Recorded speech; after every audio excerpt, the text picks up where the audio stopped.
May 13th, 2020, Wednesday of the fifth week of Easter. First reading from the Acts of the Apostles, chapter 15, verses 1 to 6.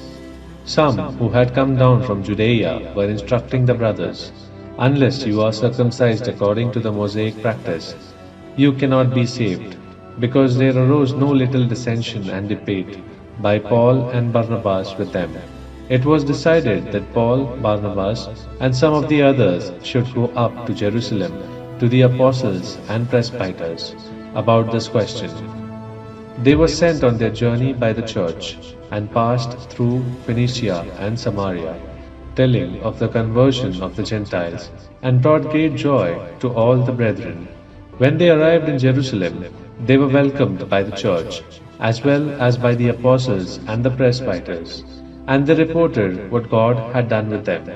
But some from the party of the Pharisees, who had become believers, stood up and said, "It is necessary to circumcise them and direct them to observe the Mosaic law." The apostles and the presbyters met together to see about this matter. The word of the Lord. Thanks be to God. Responsorial Psalm, Psalms chapter 122. Let us go rejoicing to the house of the Lord. Let us go rejoicing to the house of the Lord.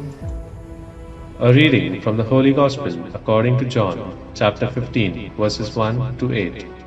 Jesus said to his disciples, "I am the true vine, and my Father is the vine grower.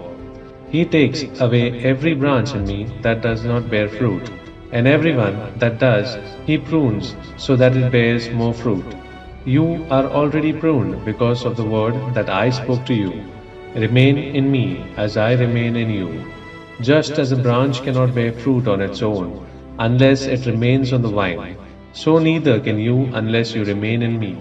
I am the vine, you are the branches. Whoever remains in me and I in him will bear much fruit, because without me you can do nothing. Anyone who does not remain in me will be thrown out like a branch and wither. People will gather them and throw them into a fire, and they will be burned. If you remain in me and my words remain in you, ask for whatever you want and it will be done for you. By this is my Father glorified, that you bear much fruit and become my disciples." The Gospel of the Lord. Praise to you, Lord Jesus Christ.